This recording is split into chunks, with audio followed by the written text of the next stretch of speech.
Cette histoire devait se terminer en cette soirée de printemps 1985. Ce souhait accompagnait les prières de toutes les personnes réunies autour de Frenchie, l'homme assis face au groupe.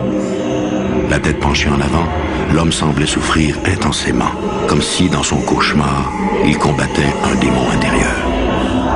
Esprit impur, qui que tu sois, je t'ordonne de laisser ce serviteur de Dieu. Je te l'ordonne au nom de Jésus-Christ, notre Sauveur. L'incantation ne s'adressait pas à l'homme, mais à l'entité possédant son esprit. Je t'exorcise, toi, le plus impur des esprits, toi, l'ennemi du bien et tous tes suppôts. Au nom de notre Seigneur Jésus-Christ, je t'ordonne de libérer cette créature de Dieu.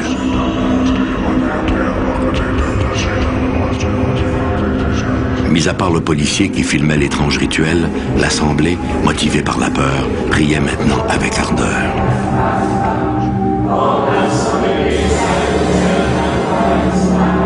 Au nom de notre Seigneur, je t'ordonne de me dire qui tu es. Les yeux révulsés, le possédé laissa échapper une longue plainte gutturale. Je suis qui je suis. Je suis le seul et unique.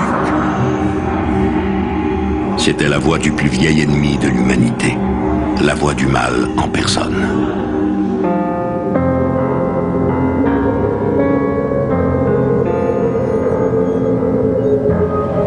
Maurice Thériault voit le jour en 1935.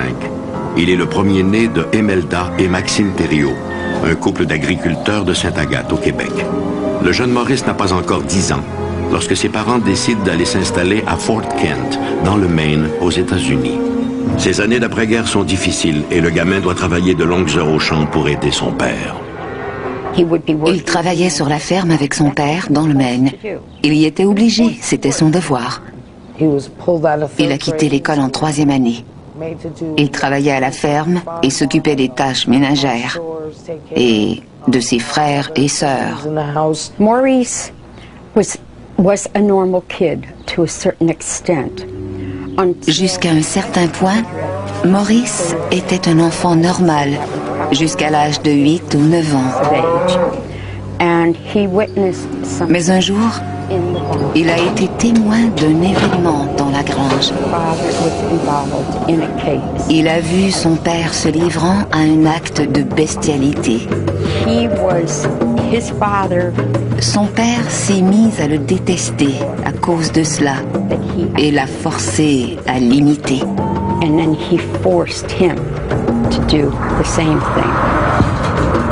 À Fort Kent, les abus de Maxime Thériault, et en particulier à l'endroit de son jeune fils Maurice, sont notoires. Comme dans bien des cas d'abus, la communauté préfère fermer les yeux. Sans aucun soutien, le gamin, laissé à son triste sort, ne peut que rêver du jour où il pourra s'affranchir de son père brutal.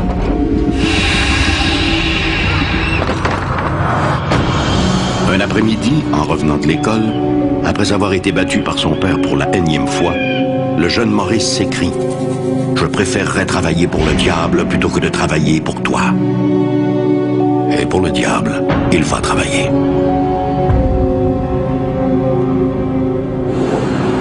À 21 ans, le jour même de sa majorité, il quitte le foyer familial sans prévenir personne. Maurice prend un billet d'autobus pour New Britain, au Connecticut. C'est là qu'il tombe amoureux de Patricia Ann O'Brien. Hélas, l'union ne dure pas. Avant son mariage, alors qu'il était encore très jeune, nous n'avons pas été en mesure de documenter ses comportements bizarres. Parfois, Maurice entre dans des transes qui le métamorphosent. Il devient violent. Et à au moins 2 occasions, des événements surnaturels inexplicables accompagnent ces crises. Un jour, le crucifix placé au-dessus de son lit se met à saigner.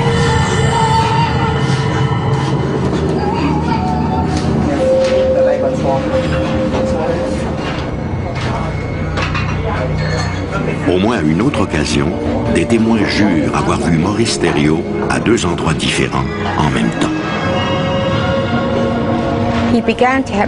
Des incidents très étranges se sont produits, comme la bilocation cette faculté d'être à deux endroits à la fois. La bilocation peut être possible soit par l'intervention du divin, comme dans le cas de Padre Pio qui a vécu à notre époque, soit par le malin, comme dans le cas de Maurice. Ces phénomènes effraient Patricia, qui préfère le divorce à cette menace. Maurice est de nouveau livré à lui-même.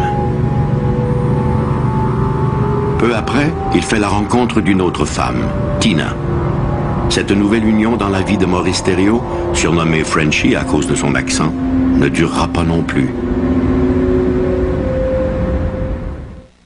Maurice était un homme bon, lorsque Maurice était Maurice.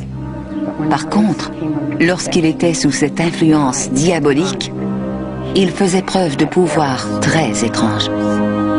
Quasi illettré, Maurice va de petit boulot en petit boulot. Mais ce n'est pas autant la pauvreté qui ruine son existence que ces étranges événements qui se multiplient dans son quotidien.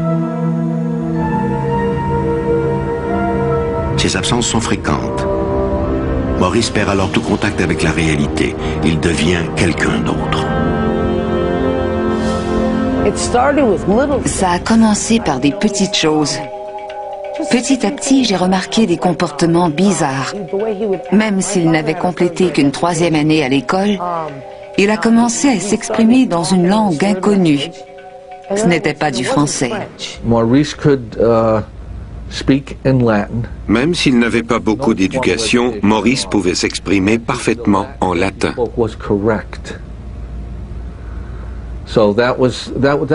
Rares sont les gens qui peuvent parler une langue morte, et encore moins faire référence à des citations religieuses très précises.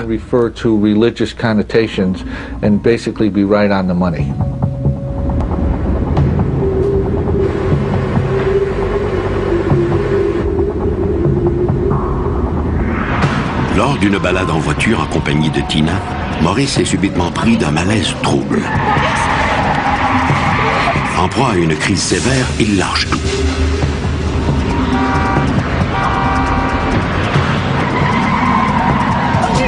Tina voit distinctement le volant et l'accélérateur réagir comme si quelqu'un conduisait la voiture.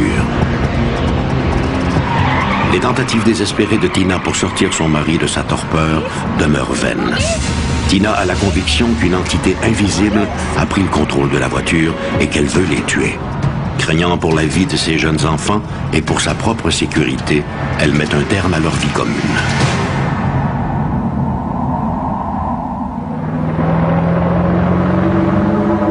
Après une longue période de solitude, à la fin des années 1970, Maurice fait la rencontre de Nancy. Avec elle, il a l'impression que cette fois, les choses peuvent vraiment changer. Mais Maurice est toujours victime de ces crises mystérieuses. En juin 1982, le père de Maurice, Maxime, cet homme qu'il a tant détesté, abat de sang-froid sa femme avant de retourner l'arme contre lui-même. Mes grands-parents étaient allés en vacances en Oklahoma. Ma mère m'a appelé à l'école pour m'annoncer que grand-papa avait abattu grand-maman d'une balle dans la tête et qu'il s'était suicidé. Il s'est tiré. L'assassinat de sa mère et le suicide de son père ne font qu'ajouter aux troubles de Frenchy. Les étranges crises dont il souffre s'accentuent.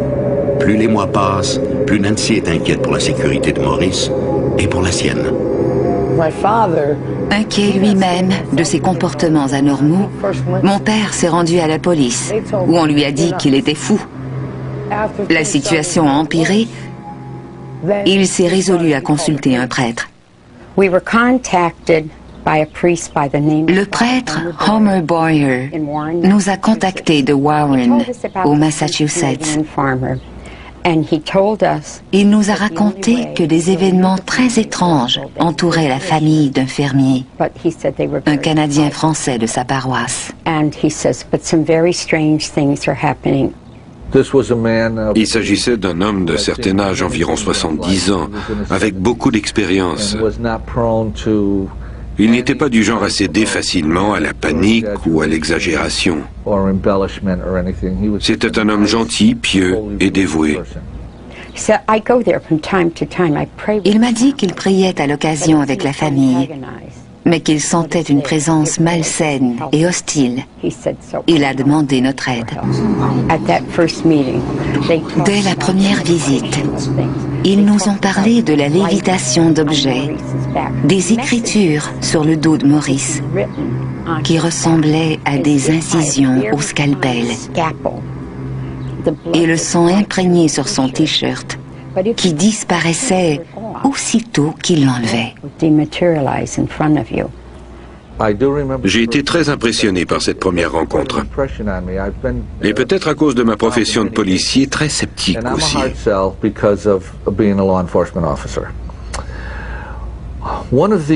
On dit que l'un des premiers symptômes de la possession est l'expression d'une force décuplée.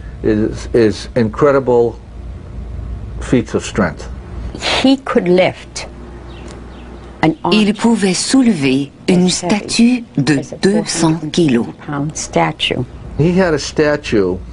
Il possédait une statue de béton très lourde qu'il avait récupérée dans un cimetière.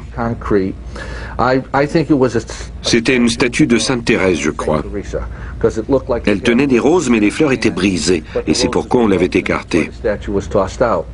Quoi qu'il en soit, Maurice, lorsqu'il faisait appel à cette entité qui le possédait, pouvait la soulever uniquement avec le bout de ses doigts.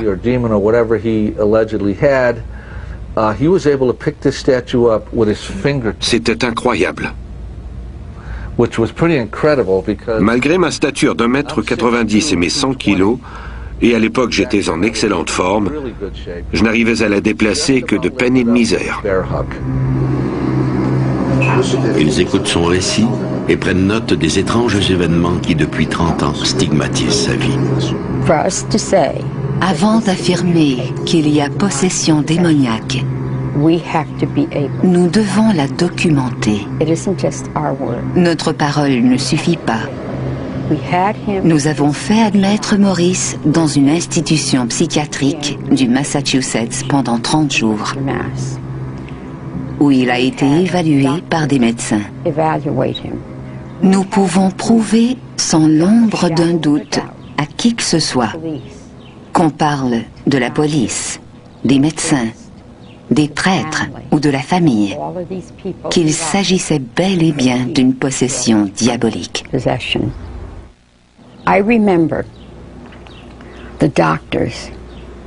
Lors d'une rencontre avec les médecins, tous étaient d'avis qu'aucune pathologie ne pouvait expliquer les phénomènes bizarres autour de Maurice. Pour eux, il ne fait aucun doute que Maurice Thériault est victime d'une, sinon de plusieurs entités diaboliques. Nancy, Maurice, Ed, moi-même et le père Homer Boyer avons rencontré l'évêque Timothy Harrington.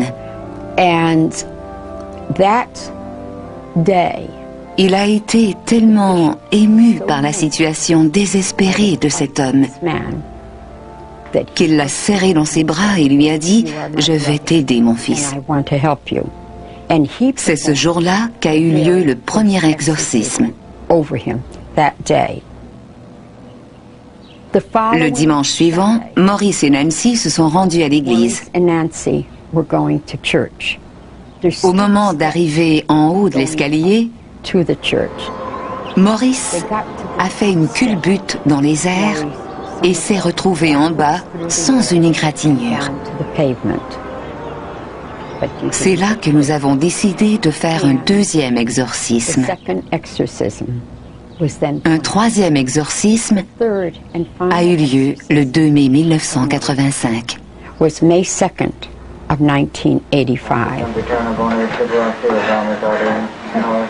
Le groupe des gens en prière est réuni autour de Frenchy dans la modeste demeure de Warren, au Massachusetts.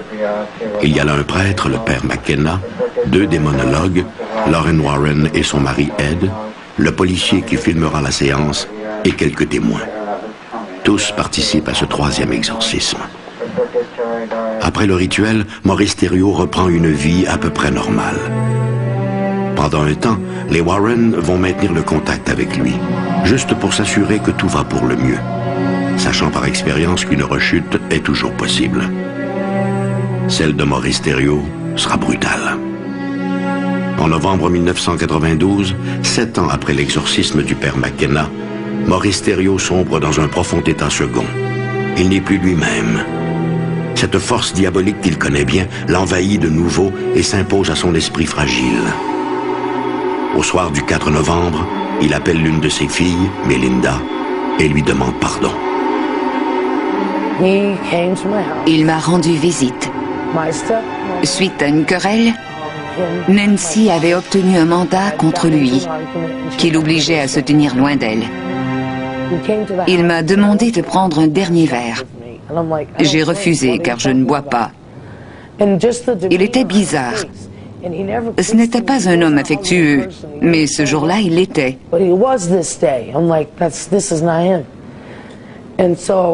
Plus tard, j'ai fait part de mes craintes à ma sœur, Maureen.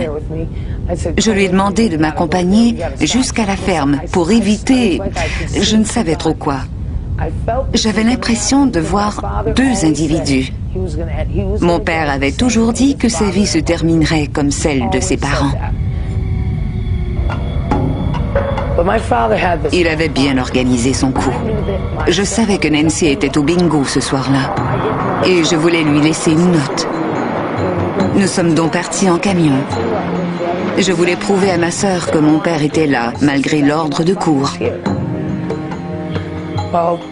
Nous sommes arrivés à la maison. Il n'y avait pas de voiture. Nous sommes entrés et avons écrit la note.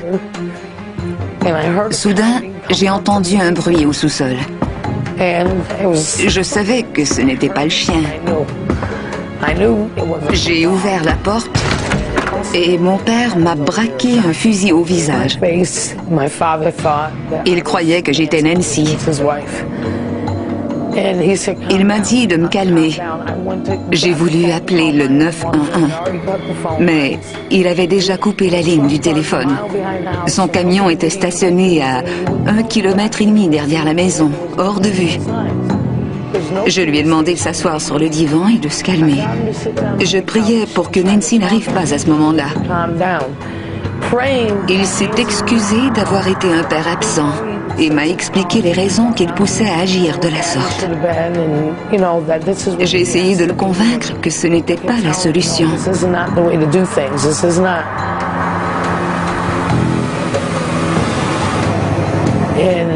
Tout à coup, Nancy est arrivée. Il était enragé.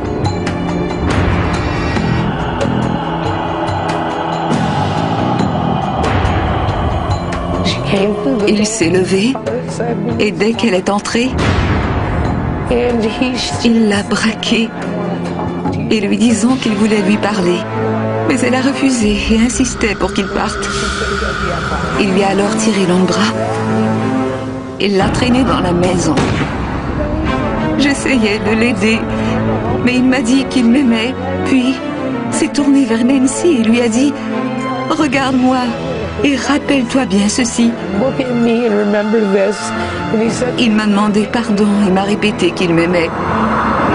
Il a alors placé le canon dans sa bouche et a tiré. Il m'a laissé avec beaucoup de questions et beaucoup de cicatrices. Certaines familles sont marquées par la fatalité. Comme si, de génération en génération, un mauvais sort s'acharnait sur ses membres sans que personne ne puisse y trouver la moindre explication rationnelle. Aveuglément, la malédiction frappe autant l'innocent que le coupable. Certains avancent que le diable préférerait ravir à Dieu les âmes les plus pures. Cette pureté de sentiment animait peut-être le jeune Maurice dans les premières années de sa vie. Maurice Thériault était mon père. C'était un fermier venu du Canada.